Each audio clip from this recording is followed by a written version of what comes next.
হচ্ছে রাতের Times square, আলো ঝলমলে।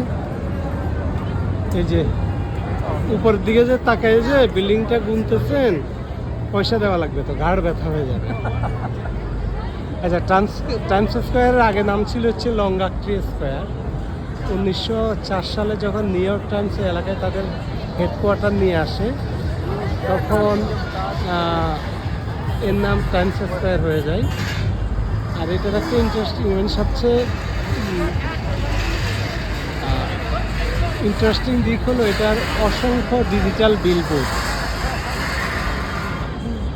ইভেন এটা নতুন না, এটা হচ্ছে যখন টাইমস স্কোয়ার নাম হয় তখনই ওই যে ইলেকট্রনিক মিডিয়ার বা ডিজিটাল যখন প্রসার হয় তখন অসংখ্য তখন এরকম বিলবোর্ড ছিল।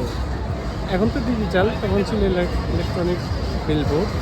এই কারণে এটার নাম গ্রেট হোয়াইট ওয়ে নামেও পরিচিত। আর এটা হচ্ছে এই নিউ ইয়র্কের একটা গুরুত্বপূর্ণ এন্টারটেনমেন্ট ইন্ডাস্ট্রি এরিয়া। এটাকে বলা হয় বিশ্বের অন্যতম বিজিএস ইন্টারসেকশন। আর প্রতিদিন প্রায় 3,30,000 মানুষ শুধু হেঁটে এই এরিয়াটা ক্রস করে।